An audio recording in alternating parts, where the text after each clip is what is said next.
प्यारे बच्चों, इस वीडियो लेक्चर में हम एक बहुत ही काम की ट्रिक सीखने जा रहे हैं और ये बहुत ही कॉमनली यूज करने की जरूरत आपको पड़ेगी, खास करके जब आप कंपाउंड इंटरेस्ट या परसेंटेज या फिर डेटा इंटरप्रिटेशन इस तरह की किसी चीजों के क्वेश्चंस आप सॉल्व कर रहे होगे। मतलब आप ये जान के चलो कि ये ट्रिक आपको जानना मतलब एक तरह से कह लो कि मस्ट है। तो ये ट्रिक क्या है और हम कब अप्लाई करते हैं? ये ट्रिक हम तब अप्लाई करते हैं जब हम दो नंबर्स को मल्टीप्लाई कर रहे होते हैं और दोनों नंबर्स कॉमन बेस के करीब हो। अब ये कॉमन बेस का फंडा क्या है?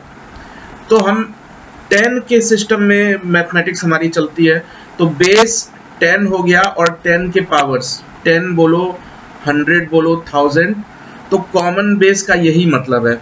तो सपोज कॉमन बेस 100, तो अगर दो ऐसे नंबर हम मल्टीप्लाई कर रहे हैं जो दोनों के दोनों नंबर 100 के पास हो, तो 100 के पास दो नंबर, मान लो एक नंबर है 96, दूसरा नंबर है 98, तो हम तो ये देख के कह सकते हैं ना कि दोनों नंबर 100 के बहुत क्लोज हैं।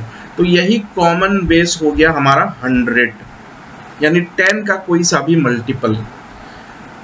या फिर अगर मैं तुमसे ये कहूं कि 1012 को 994 से मल्टीप्लाई करना है, तो आप देख के समझ सकते हो ना कि ये दोनों के दोनों नंबर जो है वो 1000 के करीब है, तो 1000 ही हमारा कॉमन बेस हो जाएगा उस केस में। तो डिपेंड करता है कि हम कौन से दो नंबर मल्टीप्लाई कर रहे हैं और क्या वाकई में वो दोनों नंबर किसी कॉमन बेस के करीब है। तो हम एक ट्रिक अभी सीखने जा रहे हैं जिससे आप हार्डली कह लो कि मैक्सिमम 5 सेकेंड में सॉल्व कर पाओगे। अदरवाइज आपको जो ट्रेडिशनल 25 से 30 सेकेंड लगते हैं वो तो लगने ही है।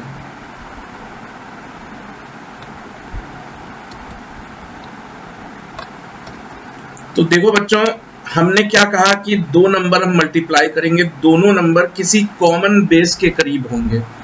तो तीन अलग अलग केसेस पॉसिबल है। मान लो हम 100 का एग्जांपल ले लेते हैं, कॉमन बेस 100, तो तीन केसेस हो सकते हैं। या तो दोनों ही नंबर 100 से बड़े हों, दोनों ही नंबर बड़े हों 100 से या कॉमन बेस से, जैसे 102 इंटू 105, तो ये दोनों नंबर 100 से बड़े हैं।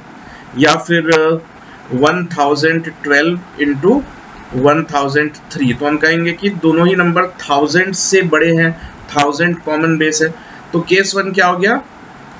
बोथ नंबर्स, दोनों नंबर बड़े हैं या पॉजिटिव है with respect to common base. Case two क्या हो गया? इसका रिवर्स, दोनों के दोनों नंबर छोटे हों, यानी 97 इंटू 94, तो दोनों ही नंबर 100 के करीब हैं और दोनों ही नंबर छोटे हैं। या फिर 991 इंटू 987, तो दोनों ही नंबर 1000 के बहुत करीब है, ठीक है, और दोनों ही छोटे हैं। तो ये हो गया केस टू। केस थ्री क्या होगा? जब एक नंबर छोटा हो कॉमन बेस से और दूसरा नंबर बड़ा हो, लेकिन दोनों उसी सेम कॉमन बेस के करीब होने चाहिए। ऐसा नहीं कि एक नंबर 100 के करीब है तो दूसरा 1000 के करीब है, नहीं, करीब है तो दोनों कॉमन बेस के, किसी एक पर्टिकुलर, या तो 100 के या तो 1000 के। तो केस थ्री के एग्जांपल्स क्या हो सकते हैं? 98 इंटू 112, ये छोटा नंबर है 100 से, ये बड़ा नंबर है।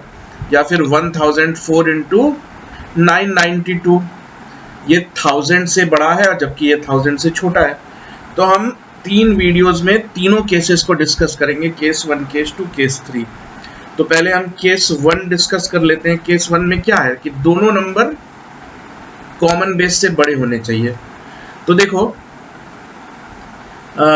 इस कंडीशन में आपको क्या करना होता है कि मेंटली कॉमन बेस को दोनों में सब्सट्रैक्ट करो, यानी कि 104 में 100 को सब्सट्रैक्ट कर दो, 105 में भी 100 को सब्सट्रैक्ट कर दो। इसका जो आंसर आएगा वो यहां लिख दो। तो इसका आंसर क्या आएगा? +4। इसका आंसर क्या आएगा? 5 आएगा, वो आप यहां लिख दो, ठीक है। यानी 104 के नीचे 5 लिख दिया, 105 के नीचे 4 लिख दिया। ये तो मैं पेन पेपर पे कर रहा हूं, अदरवाइज आप देखोगे कि ये काम आप मेंटली भी कर सकते हो, ठीक है, आप मेंटली भी कर दोगे। तो अब हमें क्या करना है?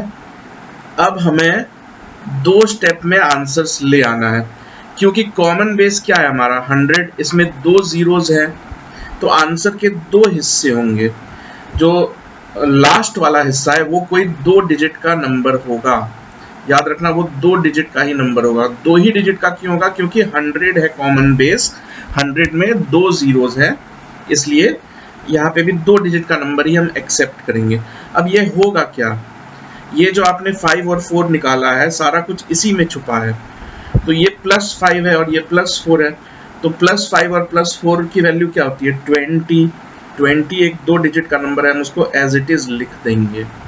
अब यहाँ पे मजेदार बात ये देखो, आपने 104 में 100 माइनस किया था, जो आंसर आया था वो डायगनली लिखा था ना। 105 में 100 माइनस किया था, आंसर आया था 5। 5 को आपने यहाँ नहीं लिख के बल्कि डायगनली लिखा था। अब मजेदार चीज देखो, इन दोनों को ऐड करोगे तो क्या आंसर आ रहा है? 109। इन दोनों को भी ऐड करोगे तो सेम वही आंसर आएगा 109। तो बस आपको यही यहाँ पे लिख देना है। यहाँ से तो कोई कुछ भी कैरी तो हमारे पास आया नहीं था, तो ये हमारा फुल एंड फाइनल आंसर हो गया 10920। ठीक है, हम थोड़ी प्रैक्टिस करेंगे तो हमारी कमांड हो जाएगी इस पे। तो अब देख लो इसे, तो ये दोनों ही नंबर 100 के करीब हैं और 100 से बड़े हैं। तो 108 में 100 को अगर हम सब्सट्रैक्ट करेंगे तो आंसर क्या आएगा? 8। वो 8 हम यहाँ लिख लेते हैं। 112 में अगर 100 को माइनस करोगे तो आंसर क्या आएगा? 12। वो 12 तुम यहाँ लिख लो, पॉजिटिव ही है ना, माइनस करोगे तो। अब आंसर के 2 हिस्से हैं, जो लास्ट वाला हिस्सा है उसमें कोई 2 डिजिट का नंबर हमें लिखना है। वो 2 डिजिट का नंबर क्या होता है? इन दोनों का प्रोडक्ट, 12 और 8 का प्रोडक्ट। 12 इंटू 8 क्या है? 96। तो ये तो 2 डिजिट का ही है, हमें कुछ करने की जरूरत नहीं, हमने यहाँ पे 96 लिख दिया। अब इसका क्या करोगे? 108 में अगर 12 ऐड करोगे तो आंसर आएगा 120। अगर इधर से ऐड किया होता तो भी वही आंसर आता 120।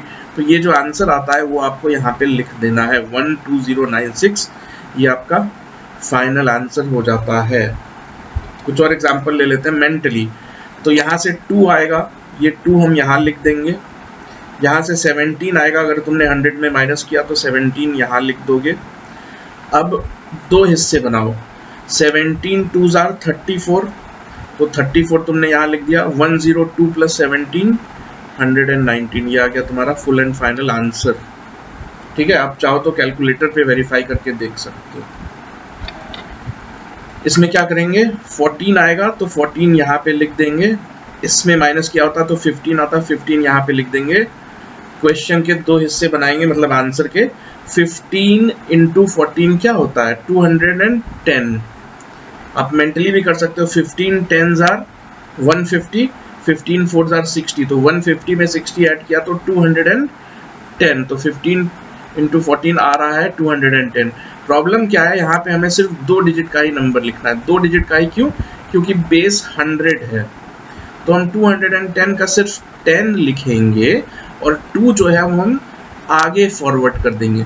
तो अब हमें क्या करना है? इन तीनों को ऐड कर लेना है, क्योंकि 2 तो फॉरवर्ड होके आया है, वो भी ऐड करना होगा। तो 114 + 15, तो ये क्या हो गया? 129 + 2 131। तो ये हो जाता है हमारा फाइनल आंसर 13110। ठीक है, एक दो एग्जांपल्स और ले लेते हैं। तो ये 4 हमने यहाँ लिख दिया, क्योंकि 104 में 100 माइनस करोगे तो 105 में माइनस करोगे 100 तो 5 यहाँ आ जाएगा। 2 हिस्से बनाए, 5 × 4 20, कोई प्रॉब्लम ही नहीं है, 2 डिजिट। 104 + 5 109, ये रहा आपका आंसर विदिन 3 सेकेंड्स। इसका क्या करें? तो इसका 8 हम यहाँ लिख देते हैं। अब देखो, ये तो 1000 से बहुत दूर है। ये क्वेश्चन मैंने सिर्फ इसलिए लिया था कि तुम्हें कॉन्सेप्ट एक्सप्लेन कर सको। वो कितना भी दूर हो, अगर तुम कंफर्टेबली आंसर ढूंढ पाते हो तो तुम्हारे लिए वो इजी होगा। तो 112 आ जाएगा, यहाँ पे हम लिख देंगे। तो इस बार हमारे लिए कॉमन बेस क्या है? 1000 है, यानी यहाँ पे हमें एक 3 डिजिट का नंबर चाहिए। तो 112 × 8, सो 896। देखो 112 × 8 को करना क्यों आसान है? क्योंकि 100 + 12 है ये, तो 8 × 100 800 + 96, तो 896 क्या है, एक 3 डिजिट का नंबर है, तो हमने एज इट इज यहाँ पे लिख दिया। और यहाँ पे हम क्या लिख सकते हैं, 1008 प्लस 112, तो ये इसकी वैल्यू क्या आती है, इसकी वैल्यू आती है 1, एक मिनट, सो 1120, तो ये हमारा फाइनल आंसर हो गया 1120896। आप चाहो तो इसे कैलकुलेटर से वेरीफाई करके देख सकते हो। एक लास्ट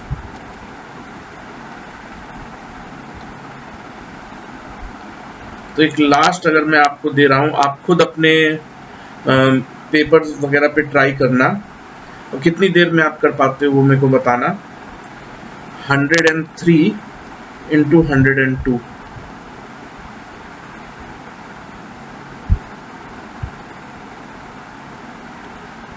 आई होप आप सबने सॉल्व कर लिया होगा। चलिए देख लेते हैं। तो बेस हमारा 100 है, तो 3 इधर आ रहा होता, 2 यहाँ आ रहा होता, तो 2 into 3 6, तो 6 नहीं लिख सकते हम, 06 लिखेंगे, और 103 plus 2 105, तो हमारा आंसर क्या हो जाएगा 10506।